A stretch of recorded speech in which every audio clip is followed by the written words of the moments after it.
Vamos a comenzar ahora la exposición de un tema bastante urticante, porque toca algunos intereses, algunos poderes del mundo moderno, del mundo de nuestro tiempo, y es el tema de la masonería, el sentido de la masonería, más que hacer una historia de la masonería, un poco cuál es el contenido de la masonería, y ver si en la actualidad la masonería ha perdido su virulencia, su sentido anticatólico, y sea posible aceptarla o no aceptarla como movimiento ideológico.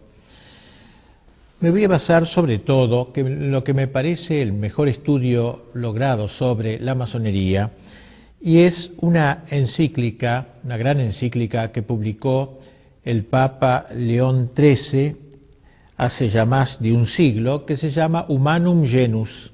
Si bien tiene más de un siglo, tiene plena actualidad, me parece, ya que los problemas que trata no son reductibles a lo que sucedía en la época de su pontificado, sino que tienen plena aplicación en lo que acontece en la actualidad.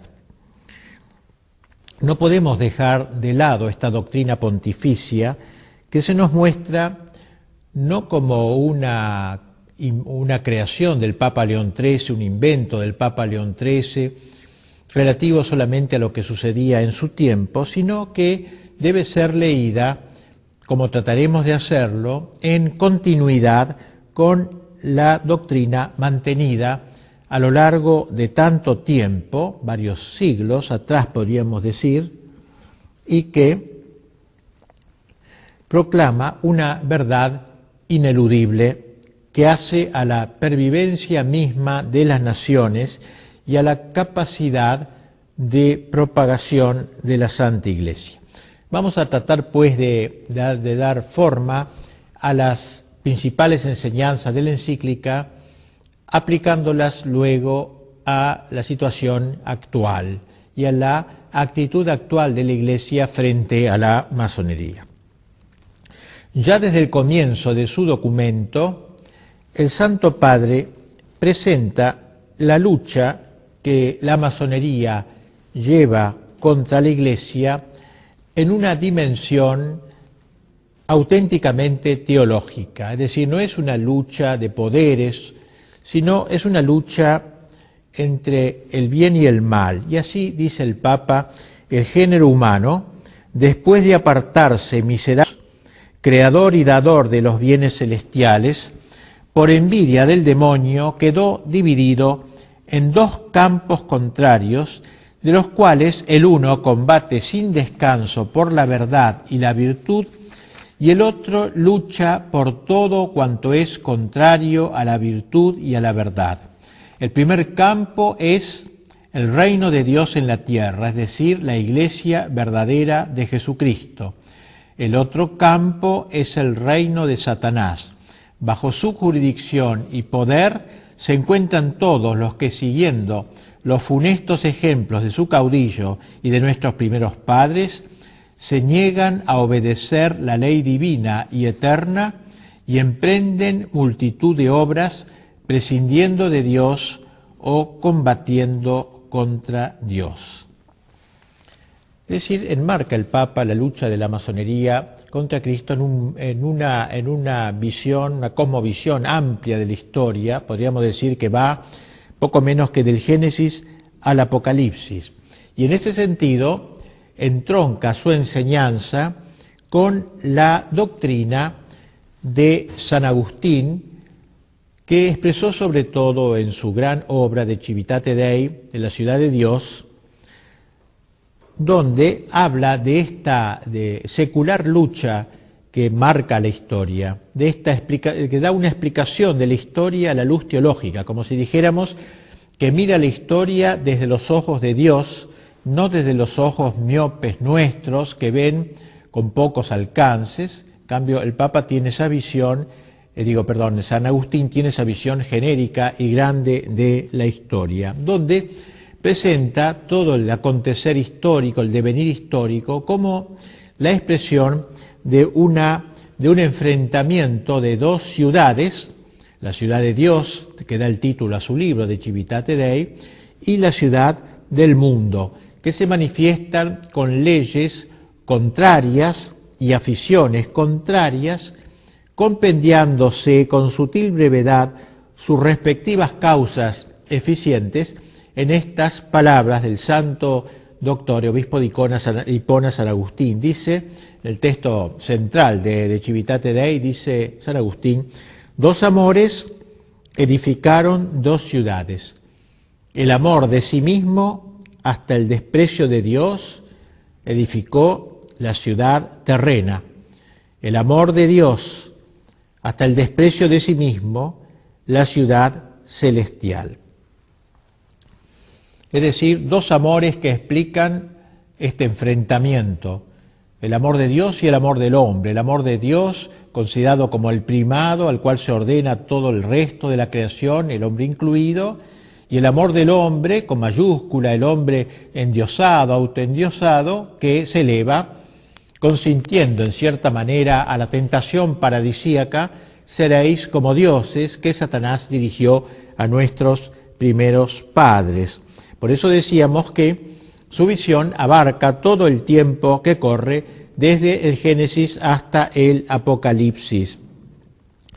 Es natural que San Agustín, al presentarnos este gran proyecto, esta gran visión teológica con ojos divinos, ojos de águila, de toda la historia, sus análisis concretos no podían rebasar la época en que vivió. San Agustín murió en el siglo V y obviamente no pudo explicarnos lo que sucedería después de su muerte, y por eso desde el siglo V, hasta que va explicando desde el Génesis hasta el siglo V, hace un salto hasta el fin de los tiempos, hablando del juicio, del cielo, del infierno, de la gloria, pero claro, deja este bache inconcluso, estos siglos que separan siglo V del fin de los tiempos, sin escribir. Obviamente él no podía saber lo que iba a pasar luego, pero sí nos ha dejado las claves de interpretación histórica.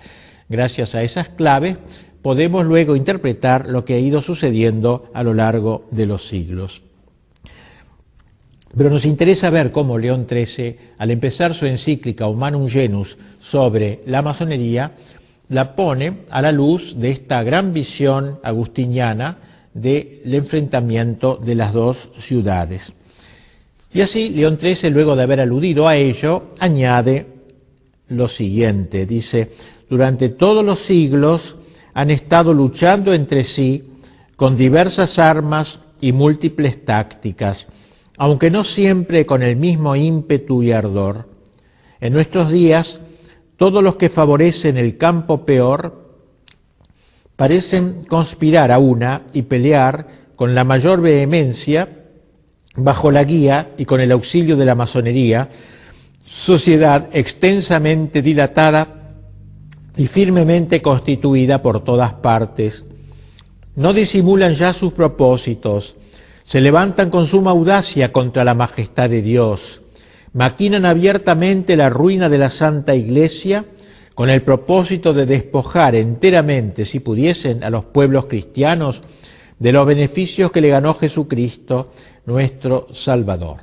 Es decir, entonces esta lucha agustiniana se extiende a lo largo de todos los siglos han luchado estos dos contendientes con todas sus fuerzas, pero no siempre con el mismo ímpetu y ardor. Y dice cómo todas las fuerzas del mal, todos los que favorecen el campo peor, dice, parecen conspirar bajo la guía de la masonería. Así que ya ahí nos marca cómo este enfrentamiento de las dos ciudades se encuentra en uno de sus campos, el campo de Dios, la guía de la Iglesia, la guía del magisterio, la guía de Cristo, y del campo de las fuerzas del mal, la guía del demonio, y en la tierra de la masonería. Así creo que ya desde el principio vemos cómo el Papa enmarca este estudio en una visión teológica y no meramente sociológica, o considerar la masonería simplemente como una asociación más en la historia, sino como una promotora, como una guía de todas las fuerzas que conspiran contra el Evangelio y la evangelización. La base que justifica el juicio condenatorio que de la masonería ha pronunciado el Santo Padre reside, y esto queremos destacarlo fuertemente porque creemos que es lo esencial, reside, digo, en la conexión intrínseca de la masonería con los principios del naturalismo. Dice el Papa, todo su empeño se reduce a traducir en los hechos las teorías del naturalismo. ¿Qué es el naturalismo?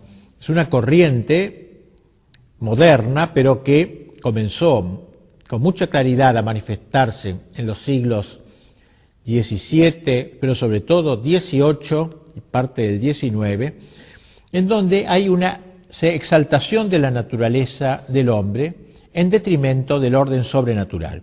Sabemos nosotros los cristianos que en el mundo hay todo un orden natural, que es el orden de las cosas de la tierra, el orden de las personas que vivimos acá, de la economía, de la política, del arte, de la cultura, todo el orden temporal vive en ese orden natural. Es decir, natural significa que hubiera brotado instintivamente de los hombres tal cual Dios los ha creado en su naturaleza. El hombre por naturaleza tiene que trabajar en economía, tiene que hacer política, preocuparse por el bien común, tiene que trabajar en el arte, la cultura, en fin, todo lo natural, lo que brota naturalmente del hombre. Pero además de eso, los cristianos sabemos que existe un orden sobrenatural, la palabra lo indica, un orden que está por encima de la naturaleza y que es el orden del trascendental, el orden de la trascendencia, el orden gratuito, que Dios no estaba obligado a dar al hombre por ser hombre, sino que lo ha agregado, lo ha añadido en cierta manera. Por eso decimos sobrenatural. Pues bien, el naturalismo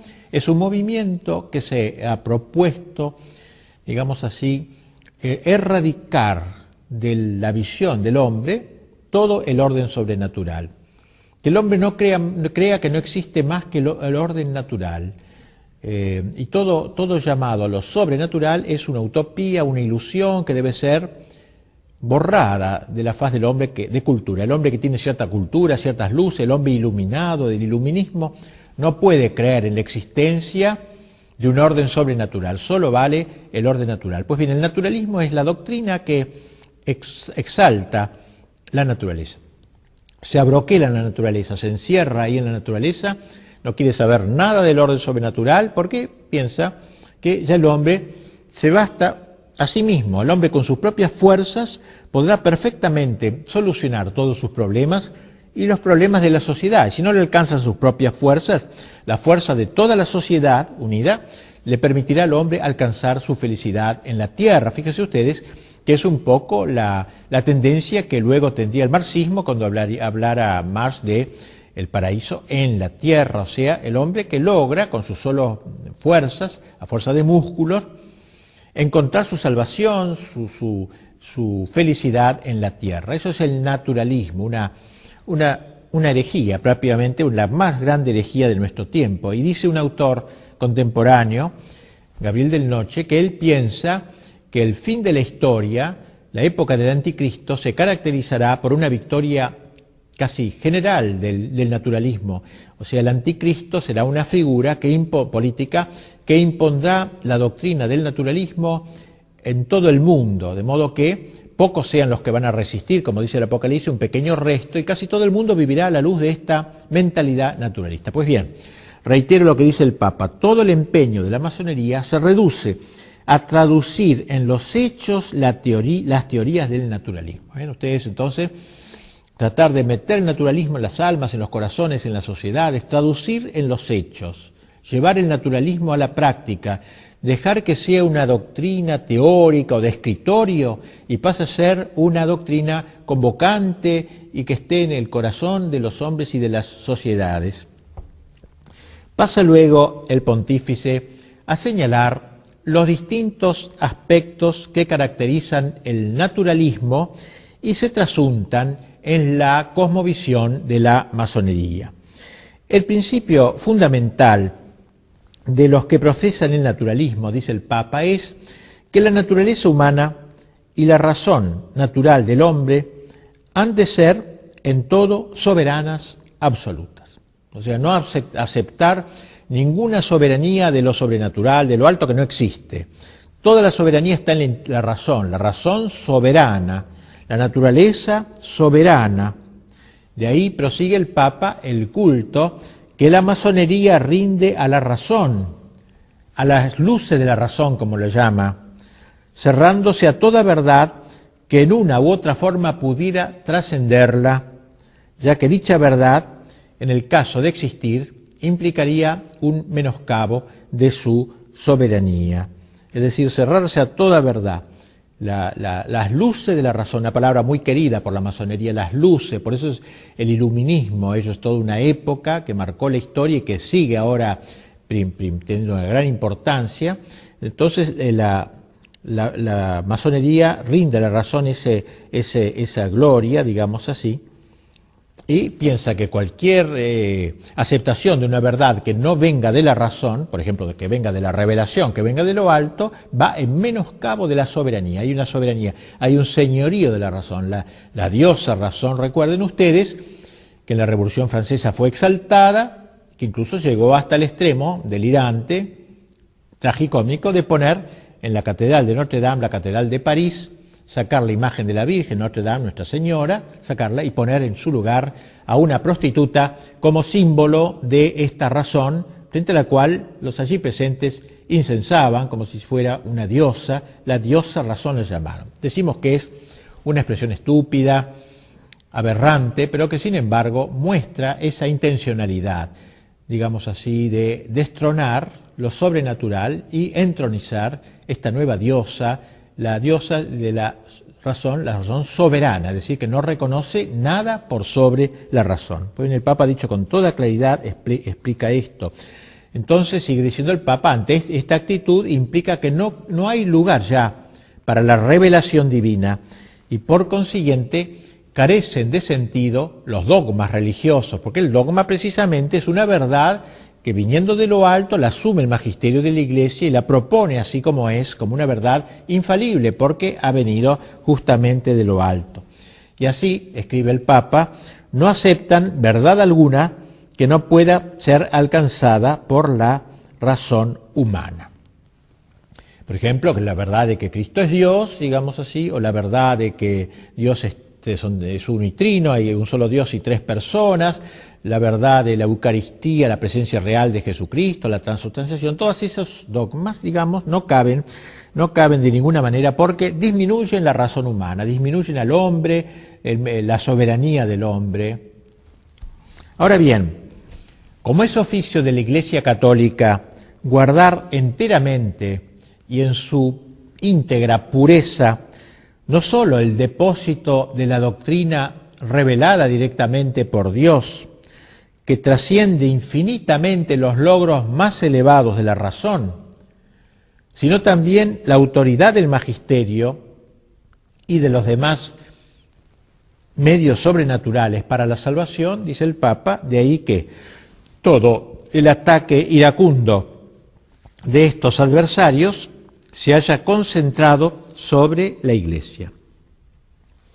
Yo quisiera destacar bien esta idea del Papa que me parece muy profundo. La masonería no es ante todo un ataque contra la Iglesia, un deseo de destruir el cristianismo, el catolicismo. La masonería es ante todo un ataque en pro del naturalismo. Esto es lo esencial de la masonería. Pues un masón a lo mejor podrá decir que cree en Dios, etcétera, que cree en el bienestar humano, que cree en la felicidad del hombre, pero no tocarle este tema. Esto es lo central de la masonería, el naturalismo, no luchar contra la Iglesia. Esto segundo.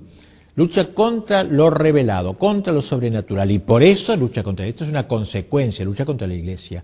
Pero no ha nacido la masonería para luchar contra la Iglesia, sino para implantar en el mundo el naturalismo, y eso implica atacar al principal defensor del orden sobrenatural, que es la Iglesia Católica. Ahí se explica mejor el sentido de esta lucha, que como se ve es una lucha teológica, no es una lucha sociológica, política, que se puede explicar por razones temporales, sino que es algo mucho más profundo y más, podríamos decir, no tengamos miedo de decirlo, diabólico, ya que, como lo ha dicho también de algún modo el Papa. Bien, afirma el Papa que eso es lo que los ha llevado a perseguir abiertamente a la Iglesia en varias naciones, oprimiendo al clero con leyes inicuas, suprimiendo o dispersando cuando tenían poder las órdenes religiosas y sobre todo atacando a la Santa Sede y al Romano Pontífice. Destaquemos la sutileza, y pienso que esto es muy importante frente a algunas interpretaciones ingenuas quizá de todos estos problemas y de la misma masonería como tal. Digo, la sutileza con que el documento del Papa que estamos comentando, más allá de los episodios anecdóticos, analiza el sentido profundo que se encubre en el ataque de la masonería contra la Iglesia. De lo que se trata en última instancia es, insisto una vez más porque me parece tan fundamental, es del ataque de lo natural en rebelión contra lo sobrenatural, de la razón contra la revelación, o del racionalismo, si se quiere, contra la revelación. Pero el Papa da un paso más. Como la secta, como la llama secta, en su afán libertario, ha declarado la independencia de la razón humana respecto de toda revelación o de todo magisterio que la trascienda, que trascienda la razón, que no esté estrictamente incluida en las coordenadas de la razón, resulta que en la práctica algunos masones optan por aceptar a Dios, creen en Dios, o dicen que aceptan a Dios, otros por negarlo, otros tienen de Dios un concepto totalmente erróneo. O sea, no todos los masones dicen Dios no existe de ninguna manera. Una vez destruido o averiado este concepto fundamental de lo que es Dios, o de quién es Dios, caen en tierra por falta de sustento, no tan solo todo el conjunto de verdades sobrenaturales negadas a priori por los masones, ya que todo lo sobrenatural no existe, sino también las mismas verdades naturales. Y esto es una genialidad del Papa, ¿no? Un poco de acuerdo a aquello que decía Chesterton, que cuando se destruye el orden sobrenatural, se atenta contra el orden natural, porque el orden natural de alguna manera se apoya en el orden sobrenatural. Si yo quito el orden sobrenatural, dejo sin sostén al orden natural. Y entonces dice que los masones, que si bien al principio no negaban el orden natural, por el hecho de negar el orden sobrenatural, acaban por negar, por ejemplo, la creación libre del universo por parte de Dios, algunos masones, o la providencia divina sobre el mundo, o sea, Dios hizo el mundo pero luego lo deja marchar a su arbitrio, o la inmortalidad del alma, como algunos masones niegan, o el premio o castigo en la otra vida. Es decir, dice el Papa con claridad, que derribado el orden sobrenatural, se desploma también el orden natural. Parece un dato muy inteligente, muy importante del Papa, frente a todos estos naturalistas que enarbolan el orden natural, y no se dan cuenta que se autodestruyen al negar el orden sobrenatural, porque le quitan la base y la sustentación. San Agustín lo decía a su manera: el hombre que se resiste a dejarse elevar a lo sobrenatural, ineludiblemente se va degradando hacia lo animal. O sea, el hombre es un ser extraño, es un ser hecho para el éxtasis. Éxtasis significa salir de sí. O sale de sí para arriba, endiosándose por la gracia, se hace superhumano, podríamos decir, sobrehumano, pero por la gracia, así, o el hombre se degrada hacia abajo, se sale de sí hacia abajo, degradándose, animalizándose. No existe entonces el naturalismo puro, el humanismo químicamente puro, el hombre químicamente puro no existe. El hombre está hecho para trascenderse, o se trasciende hacia arriba por la gracia, o se trasciende, o sea, digamos, inventemos una palabra, trasdesciende de sí por el pecado, degradándose y animalizándose. Nos resulta posible establecerse de manera definitiva en un orden puramente racional, clausurado a toda trascendencia. Al cerrarse a lo suprarracional, el hombre se vuelve infrarracional. Creo que esta es una genialidad del Papa León XIII en su encíclica, haber mostrado cómo la masonería, al exaltar el orden sobrenatural en la negación del orden sobrenatural, destruye al hombre, a ese hombre al que trata al que inciensa, a ese hombre escrito con mayúscula, al hombre de los derechos del hombre, a la soberanía del hombre, a la soberanía de la democracia, la soberanía del pueblo, todas esas soberanías que inventa, sobre todo el pensamiento masónico, digamos así, el Papa demuestra su vacío, su inanidad, su vacuidad total. El naturalismo es un atentado contra la inteligencia que al cerrarse a la verdad sobrenatural queda, por así decirlo, como castrada. Y como la voluntad sigue a la inteligencia, también la voluntad se ve herida en su tendencia hacia el bien. O sea, no solamente queda herida la inteligencia del hombre, sino también su propia voluntad. Las tres fuentes o verdades de donde brotan toda moral y toda justicia son, según la enseñanza de León XIII, en primer lugar, un Dios creador y gobernador providente del mundo. En segundo lugar, una ley eterna que manda conservar el orden natural y prohíbe perturbarlo. Y finalmente, el fin último del hombre, más allá de todas las realidades humanas y de esta transeúnte, pasajera vida terrenal. Si se suprimen, dice el Papa, como suelen hacerlo el naturalismo y la masonería, la ciencia moral y el derecho quedan destituidos de todo fundamento y defensa. En efecto, dice el Papa, la única moral que reconoce la familia masónica es la llamada moral cívica, independiente y libre, es decir, una moral que excluye toda idea religiosa. Y aquí tenemos cómo aquella masonería que inicialmente se mostró prorreligiosa, creyendo quizás en Dios, etcétera, acaba diluyendo todo esto, diluyéndose plenamente en una secta, digamos, donde queda excluida toda idea religiosa. El rechazo de las verdades enseñadas por Dios, este iluminismo, este racionalismo, conduce necesariamente, según observa con sagacidad el Santo Padre, a la negación del pecado de nuestros primeros padres. O sea, a la idea de que la naturaleza del hombre nace dañada por el pecado de origen comunicado de padres a hijos y consiguientemente lleva a la negación de una naturaleza debilitada y proclive al pecado. Claro, si no hay pecado original, la naturaleza del hombre no ha sido tocada, no ha sido herida, averiada por el pecado, el hombre nace perfecto cuando nace. Poco la idea de Rousseau, el hombre naturalmente bueno, que lo hace malo en la sociedad. No hay ninguna cosa previa, no hay ningún pecado original, no hay nada con que haya nacido malo. Es bueno, de por sí, si lo dejaran, por ejemplo, en una selva, sería buenísimo el hombre.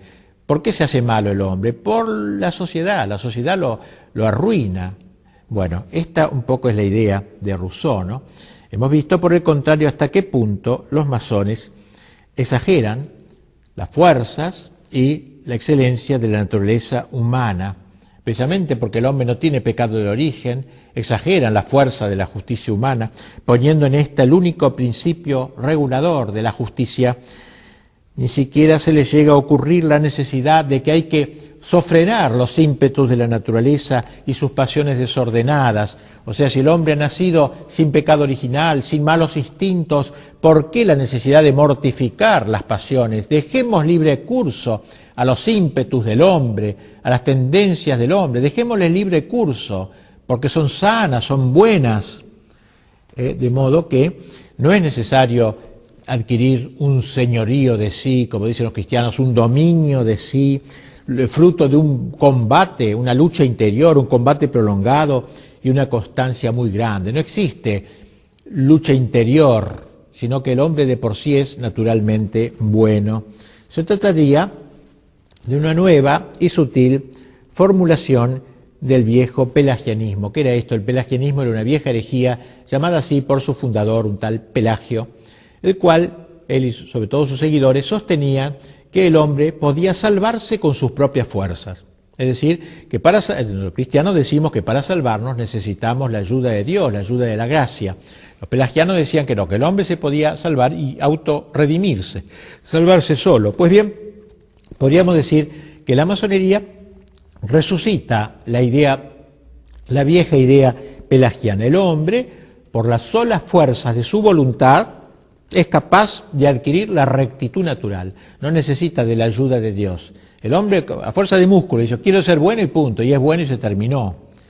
Y así entonces, que esta rectitud natural, que para el masón es la única concebible, porque no hay rectitud sobrenatural, la única concebible, así como por la sola fuerza de su razón, puede alcanzar la plenitud de la verdad. O sea, la razón, como no está herida por el pecado, solamente y sin ayuda de revelación puede llegar a la verdad total. Y la voluntad, como tampoco está herida por el pecado, no necesita vencer a las pasiones, sino que ella sola puede llegar a conquistar la felicidad. ¿Ven ustedes a dónde llega el naturalismo, el racionalismo, el naturalismo, cuando se alcanzan sus últimas consecuencias?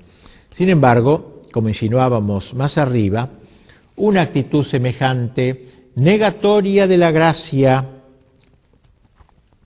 en realidad acaba por desembocar no en el santón laico, ese masón honesto, naturalmente honesto, digamos así, honesto burgués, como se ha dicho a veces, que se esperaba, sino en un hombre abiertamente desenfrenado. O sea, en el fondo, si se le deja al hombre seguir los instintos, seguir sus ocurrencias intelectuales, no es, como el hombre no es naturalmente bueno, como dicen los masones, sino está tocado por el pecado, ¿no? Entonces acaba en el desenfreno total. Justamente, si no hay una lucha interior, si no hay una victoria interior sobre las pasiones, el hombre acaba en un caos, en una Babel interior. Y así dice el Papa, comentando esto, dice, por esto vemos el ofrecimiento público a todos los hombres de innumerables estímulos de las pasiones, periódicos y revistas sin moderación ni vergüenza alguna, obras teatrales extraordinariamente licenciosas. Al obrar así, proceden criminalmente, pero son consecuentes consigo mismos todos los que suprimen la esperanza de los bienes eternos y la reducen a los bienes caducos, hundiéndola en la tierra. Hunden su esperanza en la tierra. Linda la fórmula del Papa, ¿no? Hunden su esperanza en la tierra. La esperanza justamente que es hacia el más allá, que es una virtud teologal, que nos hace esperar en Dios, en el cielo, etcétera. Estos señores ponen la esperanza en la tierra, la hunden en la tierra, y esto produce este desenfreno que se muestra en los periódicos, en el cine, en todos lados, ¿no? En donde, pero son consecuentes consigo mismos, dice el Papa, claro, porque si niegan el orden sobrenatural y niegan que el hombre nazca con el pecado original, estas son las consecuencias lógicas de tales pensamientos. Me parece que el Papa desnuda claramente el contenido de la masonería, que se muestra tan caballeresca, tan gentilhombre, etcétera, y muestra como un espantapájaros. Si se le saca, lo que queda en el fondo es dos palos atravesados, no queda nada. El naturalismo doctrinal y moral que inspira todo el quehacer de la masonería tiene consecuencias asimismo en el orden social. Por lo que toca a la sociedad doméstica, la doctrina naturalista reduce el matrimonio a la categoría jurídica de un mero contrato entre un hombre y una mujer, cuyo vínculo, enteramente sujeto a la autoridad civil, es legalmente rescindible según la voluntad de los contrayentes. De ahí como la masonería siempre ha estado a la cabeza de toda lucha a favor del divorcio, precisamente por esto, porque el matrimonio es un contrato libre. Yo ahora lo hago con una mujer o con un hombre determinado, y luego, si dentro de 10 años no me encuentro bien o dentro de 15 días no me encuentro bien, lo rescindo, como cualquier contrato, lo puedo rescindir. Claro, ese es el fundamento del divorcio, que antes no existía y se fue metiendo poco a poco en buena parte, en varios países, por directa instigación de la masonería. Y en lo que atañe a la educación de los hijos, el naturalismo prohíbe enseñarles, o la masonería, cosa alguna como cierta y determinada en materia de religión. No hay que enseñar religión a los chicos. Cada cual, al llegar a la adolescencia, escogerá lo que prefiera. Y así escribe el Papa, los masones están de acuerdo con estos principios.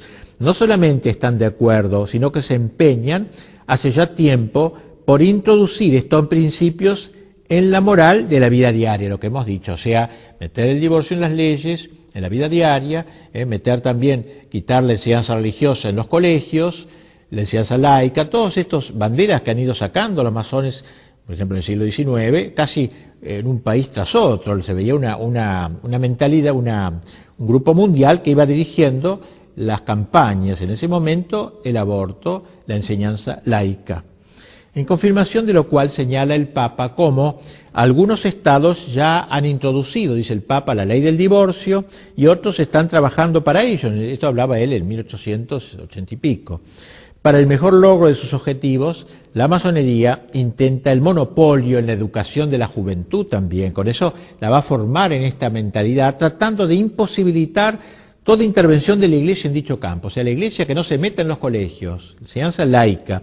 Y en varios lugares, dice el Papa, ha logrado que toda la educación de los jóvenes esté en manos de los laicos y que al formar los corazones infantiles nada se diga de los grandes y sagrados deberes que unen al hombre con Dios. Es decir, se le oculta al niño esta ligazón con el orden sobrenatural. Enseñanza laica, es decir, echar a los religiosos. En algún momento la masonería logró la expulsión de órdenes religiosas para, de alguna manera, poner toda la educación en manos de gente de su campo.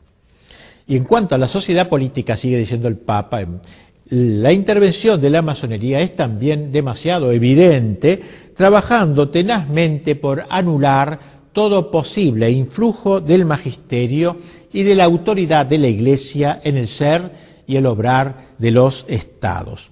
Con este fin, señala el Santo Padre, la masonería los masones organizan conferencias y suscitan movimientos de opinión en pro de la separación total de la Iglesia y del Estado, que fue también otro de los eslogans de la masonería. Antes estaba unida la Iglesia y el Estado, colaboraban, ya que tenían súbditos comunes, trataban de entenderse entre ellos para que el súbdito no estuviera en una situación de esquizofrenia, digamos, por un lado el Estado le manda una cosa, la Iglesia otra, etcétera. Pues bien, una de las banderas de la masonería fue la separación de la Iglesia y el Estado, así como fue también el divorcio, vimos, y la educación laica, la separación de la Iglesia y del Estado, es decir, acabar con los estados confesionales, con los estados católicos, con el fin de eliminar todo resto de cristiandad, del influjo cristiano sobre el orden temporal, apoderarse del poder político. Excluyen así, dice el Papa, de la legislación y de la administración pública el influjo saludable de la religión católica, de lo cual se sigue la tesis de que la constitución total del Estado debe establecerse al margen de las enseñanzas y de los preceptos de la Iglesia. O sea, el Estado tiene que seguir su camino totalmente al margen de la enseñanza de la Iglesia, cosa que vemos actualmente casi impuesta en la mayor parte de los estados modernos. Pues bien, todo esto es un logro, podríamos decir, de la masonería. La idea que los masones se hacen de la vida ciudadana coincide admirablemente con el concepto liberal de la política. Más aún, el liberalismo es hijo directo de la masonería, la concreción del naturalismo masónico en el ámbito de la política.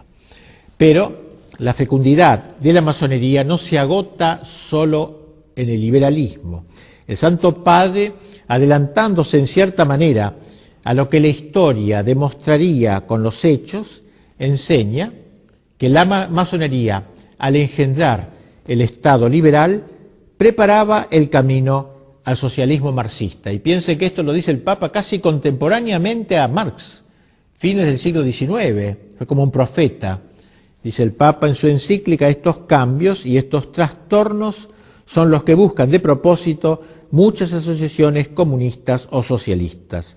La masonería, que favorece en gran escala los intentos de estas asociaciones y coincide con ellas en los principios fundamentales de su doctrina, no puede proclamarse ajena a los propósitos de aquellas. Bien, la masonería solo puede ser entendida a fondo si se la considera en el contexto del gran proceso desacralizador que comenzó a fines del siglo XIV. La Edad Media, a pesar de todos sus defectos, logró plasmar la cristiandad. Cristiandad significa la impregnación por parte del Evangelio del orden temporal, de la política, de la cultura, del arte, de la economía, impregnado todo por el espíritu del Evangelio. Esta sociedad, cristiandad, descrita con tanta expresividad por el mismo León XIII en su encíclica Immortale Dei, donde decía al que el Papa, hubo un tiempo, triste la expresión, no, hubo un tiempo como con nostalgia, Hubo un tiempo en que la filosofía del Evangelio gobernaba los estados. Entonces aquella energía propia de la sabiduría cristiana, aquella su divina virtud, había penetrado profundamente en las leyes, instituciones y costumbres de los pueblos, en todos los órdenes y problemas del Estado, cuando la religión fundada por Jesucristo, colocada firmemente sobre el grado de honor y de altura que le correspondía, florecía en todas partes, secundada por el favor de los príncipes y por la legítima tutela de los magistrados, y el sacerdocio y el imperio, concordes entre sí, departían con toda felicidad en amigable consorcio de voluntades e intereses. Organizada de este modo, la sociedad civil produjo bienes muy superiores a toda esperanza.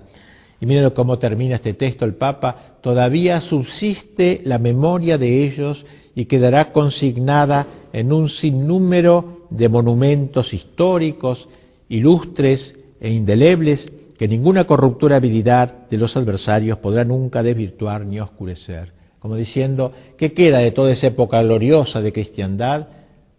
Nada, solo algunos monumentos, iglesias románicas, góticas, pero todo eso no ha sido destruido y queda firme la memoria. Por eso empezaba el Papa este texto: hubo un tiempo en que la filosofía del Evangelio gobernaba los estados. Lo dice con tristeza, porque en esa época de él ya la masonería había dado pasos fundamentales para la conquista del mundo, de la sociedad, del Estado sobre todo, para sus intentos. La destrucción de todo resto de cristiandad es aquí el gran designio de la masonería, de la cristiandad, no solo de la Iglesia, sino de la cristiandad. Es decir, tratar de quitar todo influjo, digamos, del Evangelio en el orden temporal. Y si ahora quedan pequeños bastiones donde todavía existe ese influjo, hay que erradicarlos lo antes posible. Pues bien, tal sería la enseñanza del Papa. Y tras exponer el programa de la masonería, el Papa señala los logros que ésta ha ido consiguiendo. Dice el Santo Padre: en el espacio de siglo y medio, la masonería ha alcanzado rápidamente un crecimiento superior a todo lo que se podía esperar, e infiltrándose de una manera audaz y dolosa en todos los órdenes del Estado, ha comenzado a tener tanto poder que casi parece haberse convertido en dueña de los estados.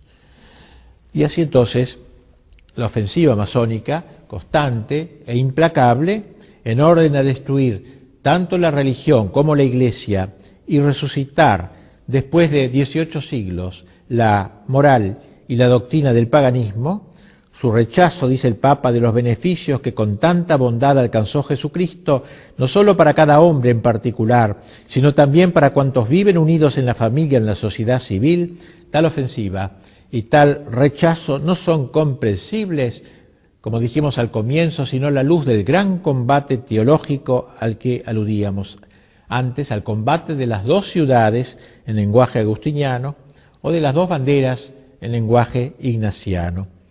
En este insensato y abominable propósito, dice fuerte, vigorosamente el Papa, parece revivir el implacable odio y sed de venganza en que Satanás arde contra Jesucristo. El Papa nos decía al principio de su encíclica que si bien esta prolongada lucha había tomado muy diversas formas en el curso de los siglos, en nuestros días todo lo que están en la ciudad perversa parecen conspirar a una y pelear con la mayor vehemencia bajo la guía y con el auxilio de la masonería. Bien, frente a esta ofensiva, a esta actitud ofensiva, nosotros tenemos que reaccionar, dice el Papa. Tenemos que enfrentarnos con un enemigo astuto y doloso. No es como otros enemigos más francos, como pudieron ser los bárbaros cuando invaden Europa o el Islam, sino que tan metidos en la sociedad occidental, tan metidos dentro de la cristiandad, enemigo astuto, doloso, que halagando los oídos de los pueblos, dice el Papa, y de los gobernantes, se ha cautivado a los unos y a los otros con el cebo de la adulación y de las suaves palabras.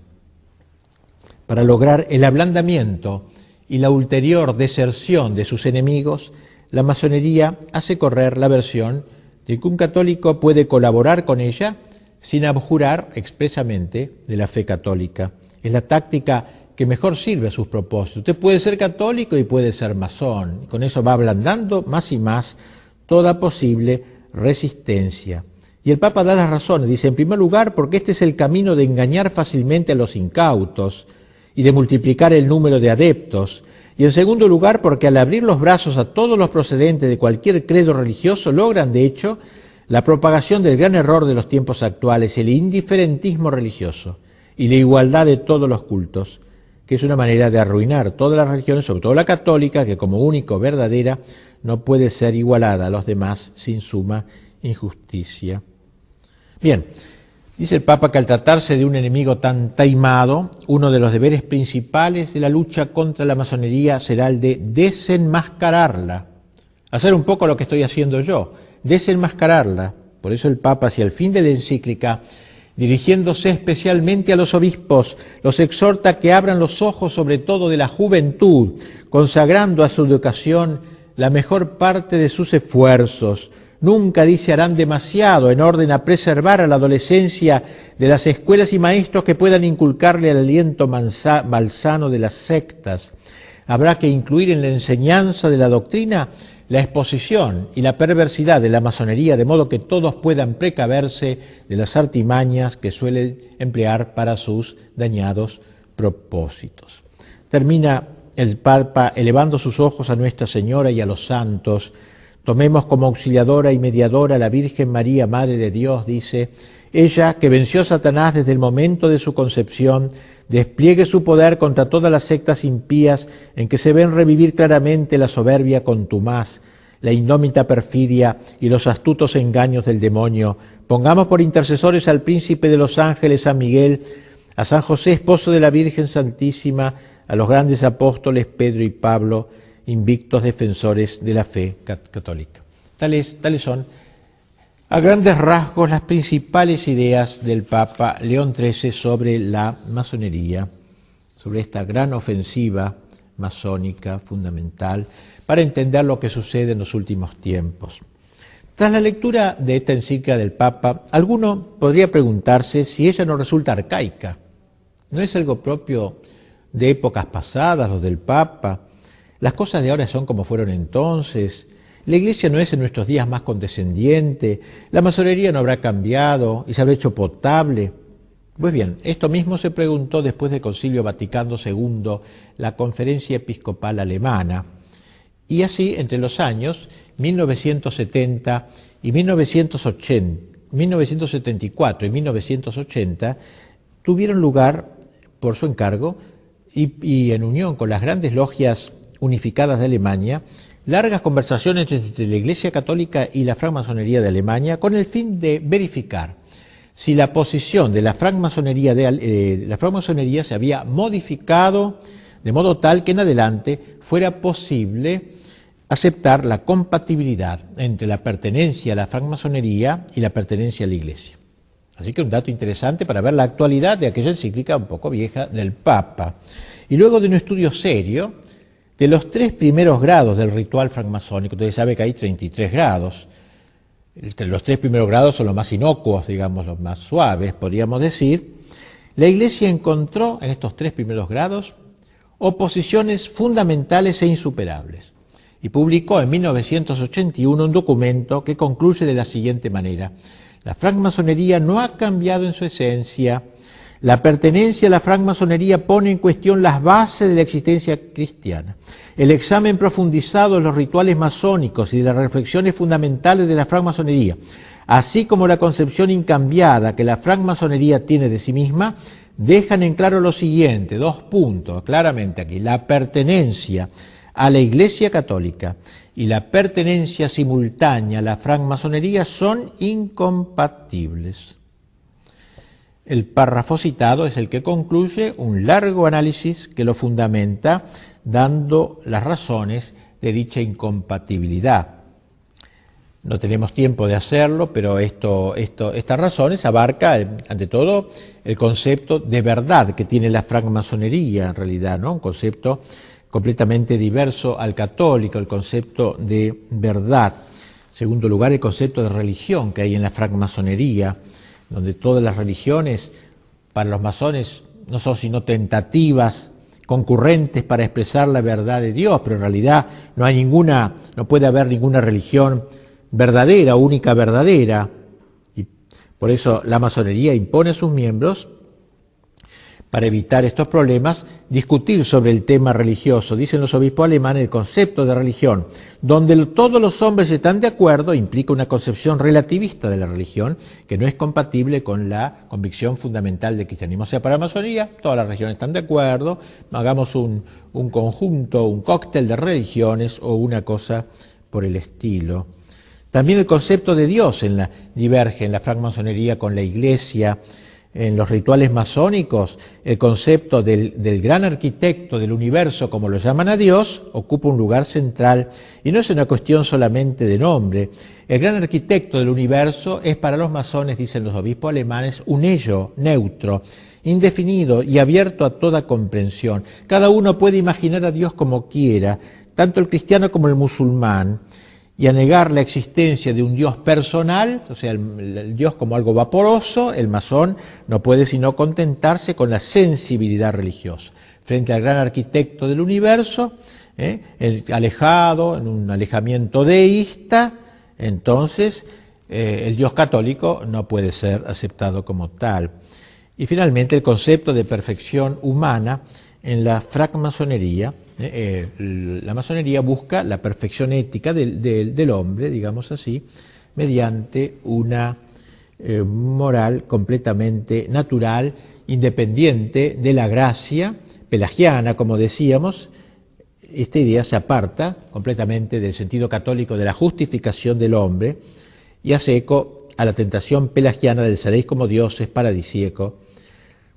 Los 3 grados iniciales de la masonería, al pretender otorgar la iluminación y la victoria sobre la muerte, hacen innecesarias los sacramentos, porque el hombre no necesita de la gracia, ni de la penitencia, ni de la Eucaristía.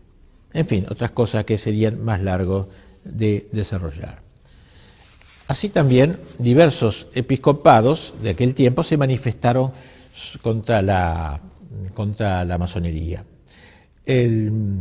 Otra dificultad que ha aparecido últimamente, en la cual se toman algunas personas para creer que la masonería ahora ya es aceptable y ya ha dejado de ser enemiga de la religión y de la Iglesia, es que hace unos años, unos 15 años, se desató una polémica en torno al canon 2335 del Código de Derecho Canónico vigente hasta el año pasado, donde se golpeaba con la excomunión a quienes se inscribían en las asociaciones masónicas. Decía que el texto del viejo código, los que dan su nombre a la secta masónica o a otras asociaciones del mismo género que maquinan contra la Iglesia o contra las potestades civiles legítimas, incurren ipso facto en excomunión reservada a la sede apostólica. Con motivo de dicha polémica, de decir, bueno, eso ya se acabó porque en el nuevo código no aparece la excomunión, la Congregación para la Doctrina de la Fe promulgó una nota que dice lo siguiente: con fecha 19 de julio de 1974, la Congregación de la Fe escribía a algunas conferencias episcopales una carta privada sobre la interpretación del canon 2335 del Código, que prohíbe a los católicos bajo pena de excomunión inscribirse en las asociaciones de la francmasonería. Puesto que esta carta, que se hizo de público conocimiento, dio lugar a interpretaciones erróneas y tendenciosas, esta congregación confirma y precisa lo que sigue. 1. La actual disciplina canónica no ha sido modificada en nada y conserva todo su vigor. 2. Por lo mismo, ni la excomunión ni las otras penas previstas están abrogadas. 3. Lo que en esta carta se refiere a la interpretación que hay que dar al canon en cuestión debe ser comprendido, según las intenciones de la congregación, como un simple recuerdo de los principios generales de la interpretación de las leyes penales para la solución de los casos de personas particulares que pueden estar sometidas al juicio de los obispos. Por el contrario, no estaba en la intención de la congregación remitirse a las conferencias episcopales para que ellas profiriesen públicamente un juicio de carácter general sobre la naturaleza de las asociaciones de la francmasonería que implicase derogaciones a las normas antedichas. Y esto acontecía antes de la promulgación del Código de Derecho Canónico, que en esos momentos estaba en estudio. El nuevo código, el último, el que está en vigor ahora, promulgado después del concilio, no incluye, digámoslo, seamos sinceros, no incluye en la lista de los excomulgados a los que integran la francmasonería, lo que condujo, claro, otra vez a dudar. ¿Qué es lo que pasa? Bueno, la misma congregación sale al paso de esta objeción con un nuevo documento donde dice: se ha presentado la pregunta de si ha cambiado el juicio de la Iglesia respecto de la masonería, ya que el nuevo Código de Derecho no está mencionada expresamente como lo estaba en el Código anterior.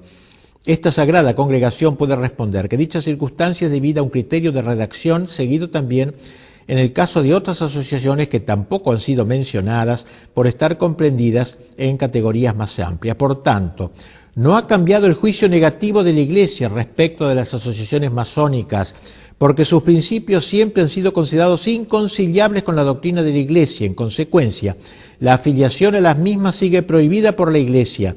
Los fieles que pertenezcan a asociaciones masónicas se hallan en estado de pecado grave y no pueden acercarse a la Santa Comunión, etcétera, ¿no? O sea, no están directamente excomulgados, pero no pueden acercarse a comulgar. Las cosas están claras, pues.